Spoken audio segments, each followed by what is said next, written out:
नमस्कार, times of Swaraj में आप सबों का स्वागत है और मैं हूं संतोष सिंह। और आज हम टाइम्स ऑफ स्वराज में जो चर्चा करने जा रहे हैं कि लालू परिवार पर लगातार ईडी और सीबीआई का शिकंजा कसता जा रहा है। आज जिस तरीके से लैंड फॉर जॉब मामले में ईडी ने पूरक चार्जशीट दायर की है, उस पूरक चार्जशीट में तेजस्वी सहित 11 नए अभियुक्तों को पर चार्जशीट किया है और इन पर किस तरीके से उन्होंने लैंड फॉर जॉब मामले में जो लाभान्वित हुए थे, जिनके बदले में नौकरी के बदले में ज़मीन ली गई है, वो राशि कैसे तेजस्वी के खाते में गए, कैसे तेजस्वी ने उसका इस्तेमाल किया, ये सारी बातें इस चार्जशीट में वर्णित है।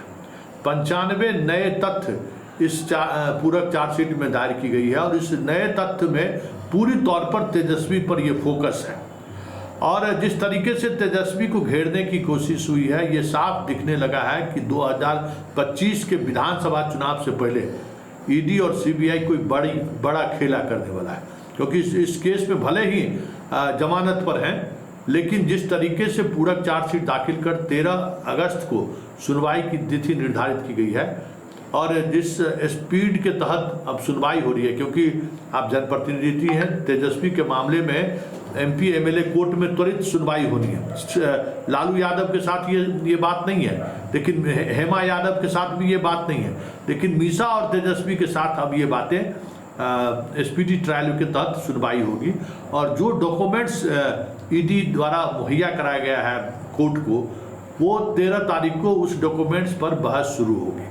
और जो जानकार हैं वो जानकार बता रहे हैं कि लालू यादव ने नौकरी के बदले में ज़मीन ली है, ये तो फुल प्रूफ साक्ष्य है, किसी एविडेंस की जरूरत नहीं है, क्योंकि किस तरीके से ज़मीन ली गई, फिर उस व्यक्ति को कैसे नौकरी दिया गया और नौकरी पाने वाले अधिकांश अभ्यर्थी ने जो है इस बात को स्वीकार कर दिया है और कोर्ट में गवाही भी देने को तैयार हो गया है। मतलब वो कह सकते हैं कि विसिल ब्लोअर बन गया है कि हाँ, हमने नौकरी ली, उसके बदले में इनको हमने जो जमीन दी है। क्योंकि ईडी और सीबीआई ने भी इस तरीके की दबिश बनाई थी कि लगा कि इन लोगों की भी नौकरी चले जाएगी, तो फिर तो ना तुमको नौकरी रहेगा ना जमीन रहेगा, इसलिए तुम गवाह बन जाओ। तो अधिकांश जो दानापुर, हाजीपुर और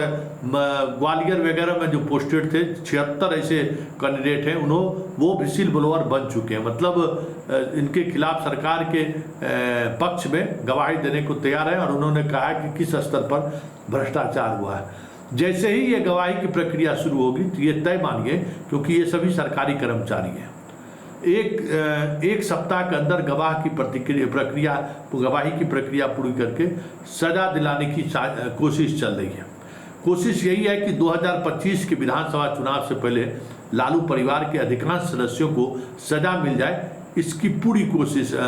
ईडी के द्वारा आज जो पूरक चार्जशीट दाखिल किया गया है उससे साफ दिखने लगा है। अब देखिए आगे आगे होता है क्या, क्योंकि हमने एक खबर चलाई थी कि किस तरीके से बीजेपी पिछले दरवाजे से बहुमत हासिल करने के लिए किस स्तर पर किस 27 सांसदों को चुना गया है, जिनकी सदस्यता आपराधिक मामले में सजा होने पर खत्म हो सकती है। तो उसमें एक मीसा भारती भी थी। मीसा भारती पाटलिपुत्रा से सांसद हैं और कहीं न कहीं ये जो स्थिति बन रही है, उस स्थिति में परेशानी तो खड़ी होगी, क्योंकि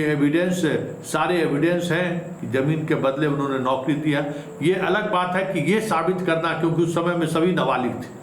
मीसा भारती को छोड़कर सभी नाबालिग थे, तो उसका लाभ भले तेजस्वी को मिल जाए। लेकिन आजकल जो जजमेंट जिस तरीके से होता है, बड़ा मुश्किल है ये समझना कि जजमेंट में इस तरीके की बातों का कितना ख्याल रखा जाएगा। वैसे जिस तरीके से घेराबंदी हो रही है, आने वाले समय में लालू परिवार में इक्के दुक्के आदमी चुनाव लड़ने की स्थिति में रह जाए तो कोई बड़ी बात नहीं होगी।